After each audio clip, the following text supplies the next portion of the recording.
Em novembro, o Kotai Project vai lançar um ecossistema financeiro global completo. Wallet, Exchange, Gateway, Marketplace e Betting. Tudo 100% em cripto, sem censura, sem limites, preservando o anonimato e a verdadeira descentralização. Vamos levar liberdade financeira e geográfica para milhões de pessoas. Prepare-se, novembro é o início de uma nova era.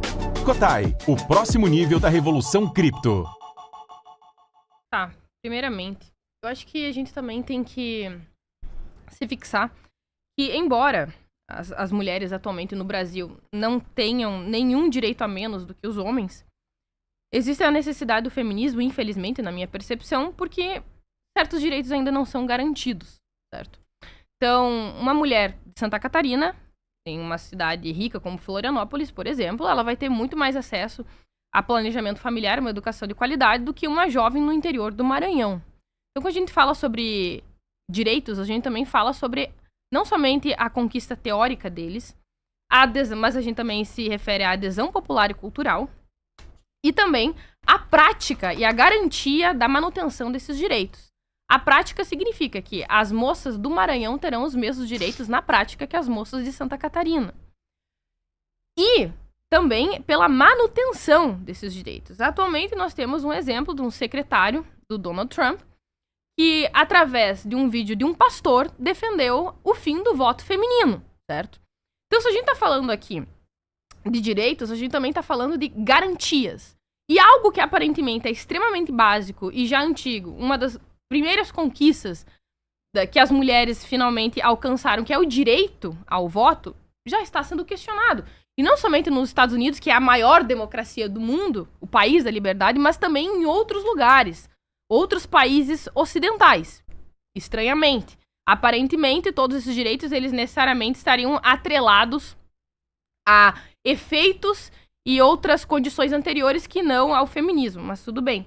Agora, em relação a Pankhurst, eu acho um exemplo bem interessante, porque a Pankhurst, ela era líder das suffragettes, e ela era bem radical, ela foi se radicalizando ao longo do tempo, e ela organizava piquetes, ela fazia greve de fome, ela atirava pedras contra determinados estabelecimentos, ela realmente era bem mais radical do que uma outra feminista que não é tão conhecida assim, que é a Millie Fawcett, tá?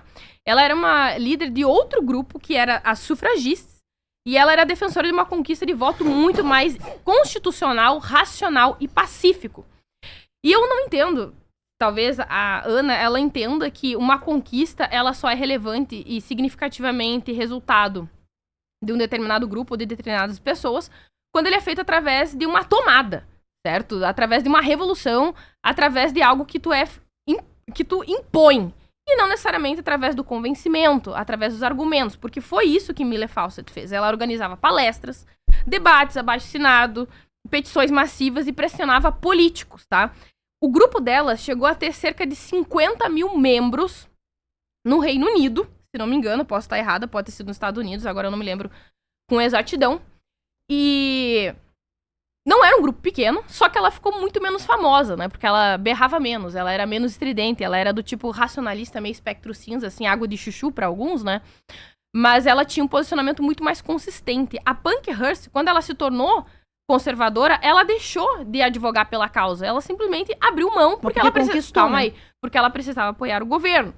A Millie Fawcett continuou protestando pelo direito ao sufrágio universal para que as mulheres pudessem votar e serem votadas. Só que ela falava um pouquinho mais baixo. Ela era uma racional e defendia que esse direito deveria ser conquistado através de modo pacífico e constitucional. Depois, quando o voto realmente foi aceito, que foi concedido, segundo a Ana, os argumentos usados para justificar essa conquista foram aqueles em que a Millie Fawcett passou anos e anos e anos tentando convencer as pessoas. E eu acho que, inclusive, é bem interessante a gente considerar que em épocas mais conservadoras, primeiro você convencia as pessoas, elas mudavam de ideia organicamente, através dos Zeitgeist, né, de novos valores correspondentes ao espírito da época, e depois os políticos começavam a ser pressionados por essas pessoas, que seja pela pressão local, tanto quanto pressão internacional. Então veja que não é simplesmente que o voto, ou vamos considerar outros direitos que as mulheres conquistaram, foi apenas resultado de um insight aleatório de homens brancos, ricos, burgueses que pensaram em ser bonzinhos, em conceder certos direitos às mulheres. Mas também porque eles foram pressionados, porque existiram inúmeras petições massivas, debates, panfletos sendo espalhados pela cidade, que inclusive os cristãos, os católicos também foram responsáveis na Revolução Francesa por defender o abolicionismo nas Américas. Eles entregavam com padres nas casas panfletos em defesa da libertação dos negros aqui nas Américas. E eles estavam também associados com a Revolução Iluminista, com outros liberais que inclusive também defenderam o direito ao voto das mulheres. Eu considero isso extremamente positivo e eu não tenho nenhuma dificuldade de reconhecer isso historicamente. Como o cristianismo e como a Igreja Católica, em determinados casos, também foi responsável por pressionar e conquistar determinados direitos para as mulheres e outras minorias.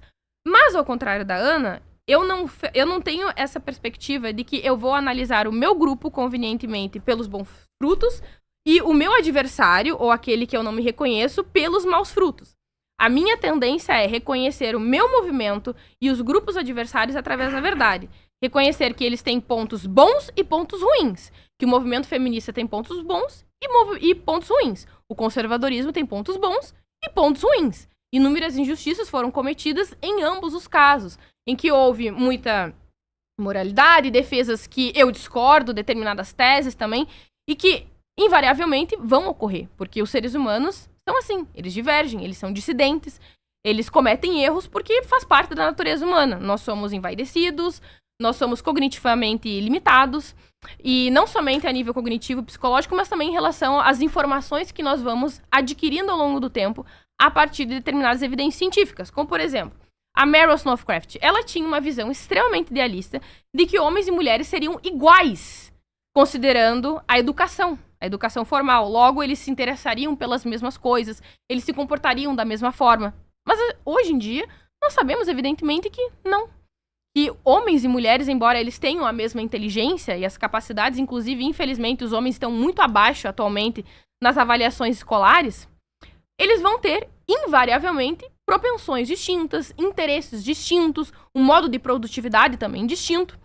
E isso, hoje, nós temos de modo muito consensual corroborado na academia, pelo menos por aqueles que não são ideologicamente direcionados, que essa é a natureza do macho e da fêmea. Agora, veja bem, isso significa que as mulheres não possam ser tratadas enquanto indivíduos? Não, hoje em dia nós temos essa devida oportunidade e estamos aqui debatendo por causa disso. A maior parte dos debatedores que nós vemos no YouTube são homens, e tá tudo certo. Eu acho que isso necessariamente é originado do machismo, do patriarcado, de um teto de vidro invisível? Não.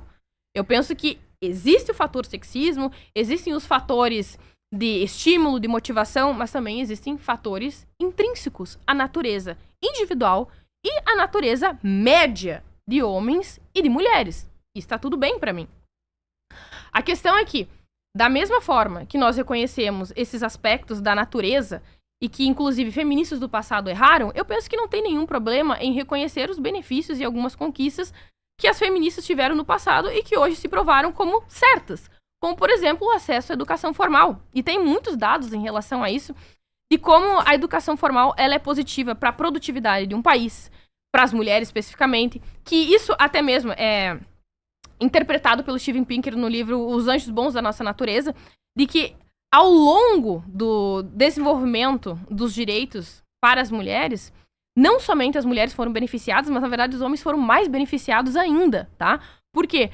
Porque devido à capacidade das mulheres poderem trabalhar fora, independentemente da aprovação do marido, ou também a capacidade de estudar e serem universitárias, terem maior poder econômico, elas poderiam simplesmente terminar o relacionamento caso elas não fossem mais felizes e principalmente quando elas estivessem sendo agredidas, especificamente nesses casos.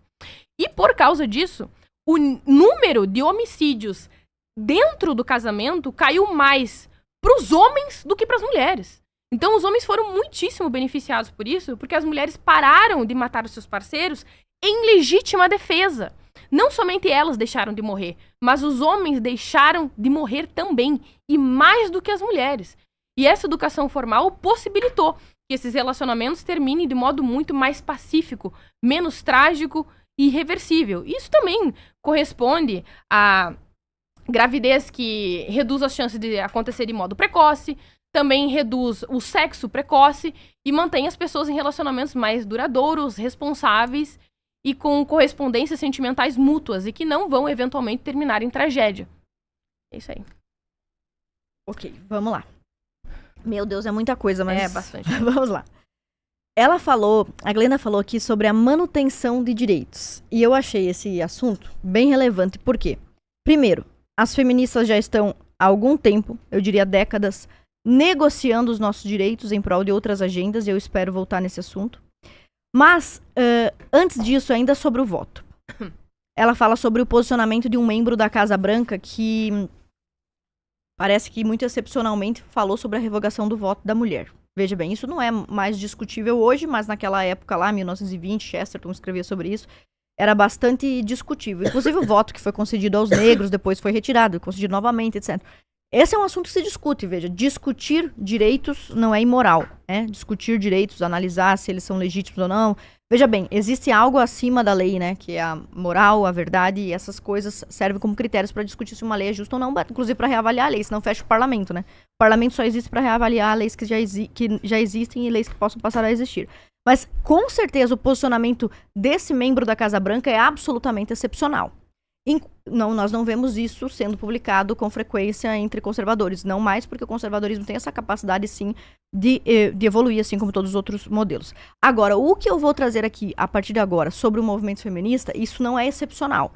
É um comportamento institucional e recorrente. Mas antes de falarmos sobre isso, ela diz assim, ó, nós precisamos do feminismo ainda para manter os nossos direitos, para manter os nossos direitos, para garantir os nossos direitos. Aqui é que o negócio fica ruim, por quê? As mulheres feministas não têm a menor condição de garantir a nós, mulheres, que nós poderemos continuar votando, que nós continuaremos tendo esses direitos. A nossa Constituição, desde 1824 e até hoje, repete esses princípios. A nossa Constituição diz, você pode pesquisar aí no tse.jus.br, diz que, desde 1824, se demanda que os brasileiros, homens nesse caso, sejam obrigados a pegarem armas para sustentar a independência, a integridade e o império. Isso na época do Império 824. E depois a Constituição de 88 apenas confirmou essa obrigatoriedade. O que garante a você, mulher brasileira, o direito de votar não são as feministas, são os homens. O que garante a soberania da nossa nação são os homens. O que garante que nós não vamos ser invadidos pela Argentina são os homens. O que garante que o Estado Islâmico não vai vir aqui impor a Sharia são os homens. A partir do momento em que nós, mulheres, emascularmos os nossos homens, pegarmos todos os homens do Brasil, transformá-los nos maricas, como prevê a ideologia woke, que é um braço do feminismo. Se nós emascularmos os nossos homens, transformá-los em fracotes, nós seremos dominados por sociedades mais patriarcais que as nossas. Então, o que nos garante, mulheres, os direitos que já temos hoje, relativos à violência, relativos à democracia, são os nossos homens que estão obrigatoriamente alistados e supostamente, hipoteticamente dispostos a lutarem por nós. Se em algum momento uma civilização emasculada de homens fracos entrar em choque com uma civilização patriarcal como é a civilização muçulmana, nós perderíamos, né, no contexto desse. Então, o que nos garante o direito de votar numa soberania, numa democracia, ainda são os homens. Nenhum exército de feministas seria capaz de enfrentar um exército islâmico para garantir, por exemplo, a soberania da nossa nação. Não seria capaz de nos defender da Argentina, não seria capaz de nos defender do Chile e da Colômbia. Então, até o direito de votar nos é garantido pelos homens, que eu espero continuem assim.